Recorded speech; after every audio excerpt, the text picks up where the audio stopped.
नमस्कार दोस्तों, agri business channel में आप सब लोगों का स्वागत है।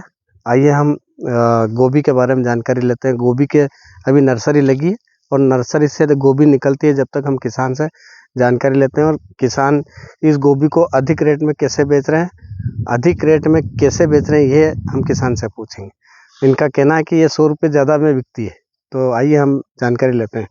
तो नमस्कार सर। दादा, आप कहाँ रहते हो?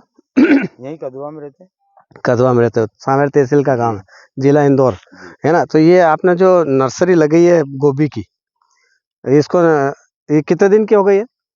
ये भी 18 दिन की हुई है। अच्छा, 18 दिन की हो गई है। इस मतलब 25 दिन में रोप नर्सरी तैयार हो जाती है। और ये कौन सा रोप, वेराइटी कौन सी है?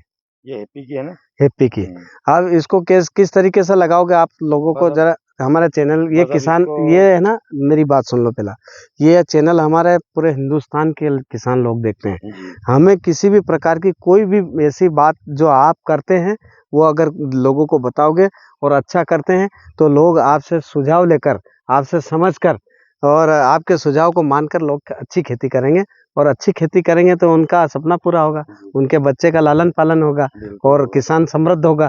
तो ये हमारे देश के लिए भी अच्छी बात है ना, बड़ी खुशी की बात है। तो हाजी साहब, आप से हम पूछ रहे हैं कि ये आपने 20-18 दिन के ये रोप हो गया है, 25 दिन का तैयार हो जाएगा, फिर आप इसको किस तरीके से लगाओगे? बस इसको आप गरड़ निकाल देंगे। गरड़ निकालोगे? खाली खेत में? खाली खेत में। आपका खेत खाली पास में ही है? सामने ही तो है। चलो हम वहाँ पे भी सामने देखेंगे। उस खाली खेत में आप गरड़ को किस तरीके से निकालोगे? कितने बाई कितने में गरड़ निकालोगे? ये आलू की जो सीडील आती है, हाँ, बस उसकी गरड़ निकाल देंगे। आलू की सीडील के माध्यम से ये गरड़ 26 इंची की गरड़ 24 की आती है। 24 के अंतराल में ये गरड़ निकाल के, ये जो रोप कितने फीट पे लगाओगे? 1-1 फीट पे। 1-1 फीट पे रोप लगाओगे। तो रोप लगाने के पहले कौन कौन सा खेत में खाद डालोगे? पहले तो गोबरिया डाल ही दिया है। गोबरी डाल दी, उसके बाद में कुछ भी नहीं, अभी कुछ भी नहीं डाला। रोटावेटर करके गरड़ निकाल देंगे। हाँ, और इसकी चुपाई करवा देंगे, फिर पानी दे दो। पानी दे देंगे। अच्छा, तो इसमें थोड़ा सा आप एक काम करेंगे कि आप इसके अंदर थोड़ा सा मतलब जो सल्फर है, आपका कैल्शियम मैग्नीशियम है, जैसे कोई अगर मान लो कोई जैविक में अगर पूरे पोषक तत्व का कहीं खाद मिलता हो, बायोविटा टाइप, मतलब जहाँ बायो, जैसे कि अभी हमने थोड़े वो जैविक जो खाद लिया था, आपने किसी और से ले रहे थे, डॉक्टर साहब से आपने पहले वीडियो में बताया, उन डॉक्टर साहब से जैविक खाद लेके वो बेसल डोज में डाल सकते हैं। आप गोबरी खाद में थोड़ा सा मेरा एक सुझाव है कि गोबरी खाद के अंदर आपने जो डाला था उसके अंदर बैक्टीरिया अगर मिला देते, जैसे ट्राइकोडर्मा है, राइजोबियम है, इस तरीके के 10 बैक्टीरिया है, 10 बैक्टीरिया एक बाटल के अंदर आते हैं और वो आपको मिल जाएंगे। और उसको गोबरी खाद में मिला के अगर अभी भी नहीं मिलाया हो तो पानी जब उस समय दो तो उसको क्या करना, आपकी टंकी के अंदर साफ करके, ये मेरा सुझाव, टंकी के अंदर आप साफ कर लेना, अच्छे से धो लेना, उसको धो के कंप्लीट करके उस टंकी में आप उसको डालना और स्प्रे करते जाना और पानी देते रहना। अगर टपक पद्धति से आप उसमें पानी दे दोगे तो आपका जो गोबरी खाद दिया था और जो आपके अंदर पोषक तत्व रखे आप खेती के अंदर, वो पोषक तत्व पूरे अपने पौधे को लगने लग जाएंगे। तो आपके आप इसका ट्रायल तो करोगे, लेकिन आप एक दो आप 4 गरड़ छोड़ के देख लेना, तो आपको उसमें उत्पादन में बहुत लाभ होगा और वैरायटी में भी लाभ होगा।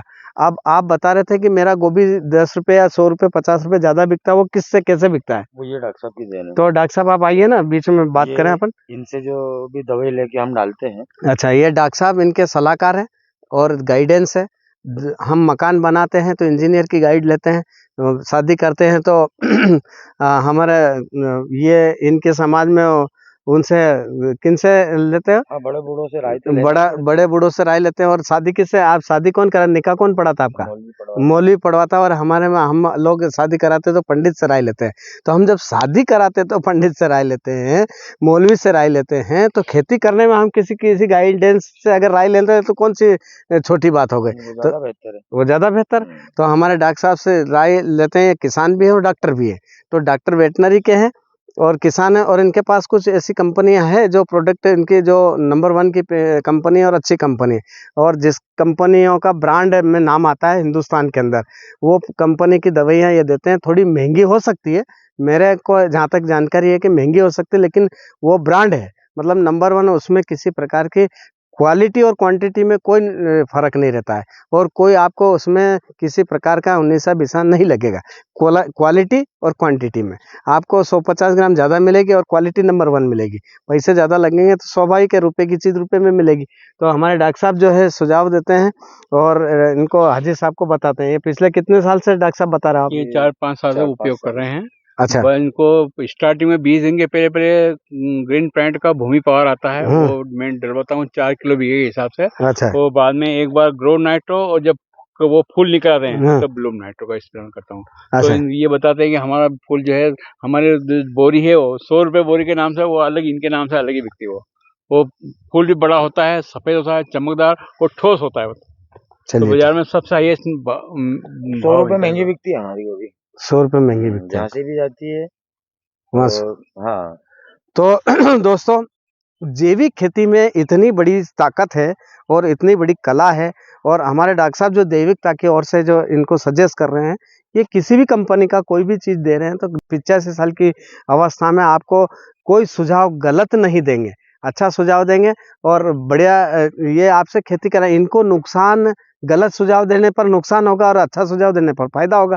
तो और किसान, ज़मीन बचेगी, और ज़मीन बचकर हम सब लोगों को यहाँ से जाना है, आज नहीं तो कल जाना है, लेकिन हमको अच्छी ज़मीन छोड़ के जाना है, उपजाऊ ज़मीन छोड़ के जाना है, और वो हमारे आने वाली पीढ़ी के लिए जाना है, और वो हमारी आने वाली पीढ़ी इस ज़मीन से कमा के खाएगी। हम कमा के खा रहे हैं, जिस तरीके से हमारा देश चल रहा है, हमारे देश की अर्थव्यवस्था बढ़ रही है, हमारे देश के अंदर 84 लाख जीव हमारे किसान, हम किसान भाइयों से उनका पेट भर रहा है, किसी न किसी तरीके से, हवा से, पानी से, मिट्टी से और अन्न से, और सभी प्रकार की चीज़ हमारी खेती के अंदर पैदा होती है, भारत की ज़मीन में पैदा होती है। तो आइए दोस्तों, हम भी इस तरीके से खेती करें और अच्छी खेती करें। तो अभी हमारे हाजी साहब ने बोला कि अब हमारा खाली खेत पड़ा है, उस खाली खेत में हम किस तरीके से ये करते हैं, चौपाएंगे, तो ये थोड़ा सा जानकारी उनसे ले लेते हैं, फिर अंत तक वीडियो देखें, आप सुने और इस वीडियो को देखते रहें। आप सब लोग एग्री बिजनेस चैनल को देखिए। पूरे हिंदुस्तान के किसान अगर इस चैनल को देखते रहेंगे और सुझाव लेते रहेंगे, सुझाव देते रहेंगे, किसान के सुझाव में इसमें मेरा तो अंत में जो आदमी जिस प्रकार से कुछ उसमें उम्मीदें कम लगती है कि इसमें क्या क्या उसको करना बाकी रह जाता है, वो मैं आपको बताता हूँ। तो हमारे इसके अंदर जो है गोभी की नर्सरी के अंदर थोड़ा सा मेरा सुझाव है हाजी साहब से कि आप छोटे छोटे क्यारे बनाएं और उसके अंदर खरपतवार कम से कम होने दें, और छोटे क्यारे बनाएंगे तो उसमें हमको बैठने की और उस रोप की हम देखभाल अच्छी तरह कर पाएंगे और अच्छे से संवार पाएंगे, क्योंकि उसमें इतना जो भी मैंने आपका रोप देखा है, उस रोप के अंदर कहीं ना कहीं थोड़ा थोड़ा डिफेक्टिव है, तो उस डिफेक्टिवता नहीं आएगी। सबसे पहले तो आप छोटे उसको क्यारे बनाएं, फिर उसको पानी से पूरा नहीं भरे, धीरे धीरे पानी दे, और हो सके तो उस झारे से पानी दे, झारे के माध्यम से पानी दे। और जब नर्सरी जिस जगह पे लगाई जाए उस जगह में सबसे पहले गोबरी खाद में बैक्टीरिया ज़रूर डालें, ताकि गोबरी खाद और बैक्टीरिया दोनों, तो उसकी जड़ पूरी की पूरी अगर निकल के आएगी जड़, तो जड़ पूरी रहेगी, जड़ टूटेगी नहीं, तो अपना जो नर्सरी चौपने के अंदर जो चौपोगी वो पूरे एकदम से वो चेत जाएगी, मतलब जनरेशन उसका अच्छा होगा। और अगर हार्ड रहेगी तो जड़ टूट जाएगी, जड़ टूटने से कहीं ऐसी जड़ जो है, ऐसी नस खत्म हो जाएगी, जैसे हमारे शरीर के अंदर ऐसी नस कट जाती है जिसमें खून बहने, खून रोक नहीं सकते, जिसकी मृत्यु हो सकती है। तो वो ऐसे ही वो पौधा उसी प्रकार मृत्यु हो सकती है उसकी, जो भी कोई रूट अगर ऐसी जो है वो टूटने के कारण से। तो हमें इससे बचाएं और इसको इस तरीके से इसका रोप का काम करें, और नर्सरी लगाएं, और नर्सरी के बाद में उसकी छुपाई करें। छुपाई करने के बाद में ज़रूरी है कि जैविक उसमें पोषक तत्व जरूर डालें, और कम से कम आप उसके अंदर रासायनिक केमिकल जो पेस्टिसाइड की दवाइयों का कम इस्तेमाल करें। और इसमें इल्ली लगती है, इल्ली ज़्यादा लगती हैं, तो इल्ली का रोकथाम करने के लिए हम जैविक दवाइयाँ हैं, तो इसमें नीम और नीम आइल, नीम प्रेस्टोइड और बहुत सारी जो हमारी जैविक दवाइयाँ हैं, उस दवाइयों से घरेलू दवाइयों से उपयोग करके उसकी सुरक्षा करें और उसको अच्छे तरीके से उसका उत्पादन लें।